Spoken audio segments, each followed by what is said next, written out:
padulong na sa Panabo guys. Good morning guys. For today's video, ako na nag-share sa inyo ang among bagong karsada karon dire sa Purok 3A, Barangay Takunan, Davao City, bypass road. Hapit ini mo man guys kay sige nagtrabaho ang mga kontraktor dire. Nya mo ni ang dalan guys padung sa Panabo. Kumahuman ni guys. Muna ni siya mga 30 minutes na lang gikan dire sa Davao padulong sa Panabo. Nara guys nara ha.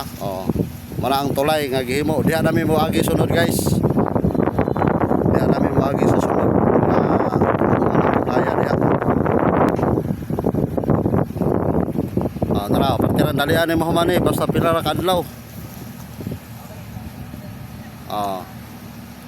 Mga money project ni dating Pangulong Rodrigo Duterte.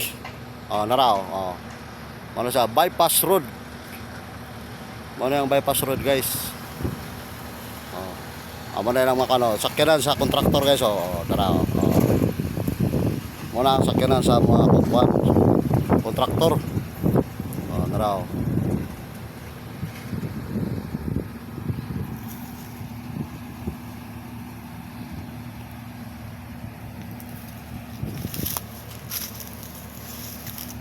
mga pila ka toy guys, hapit mahumanan ni dire na mag-agi ang mga dagkong mga sakyanan. Dire na mag-agi padulong sa Panabo. Nga kanang dira guys, kani nga dalan pod padulong didto. Kanada sa may tulay, streeto ni muna mo po nang dalan padulong sa Digos City.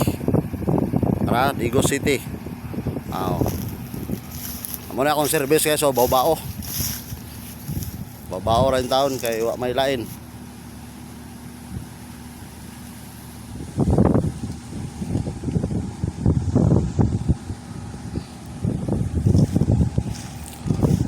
Mao to guys, dagang salamat. Okay, follow lang og share nga, comment lang pod.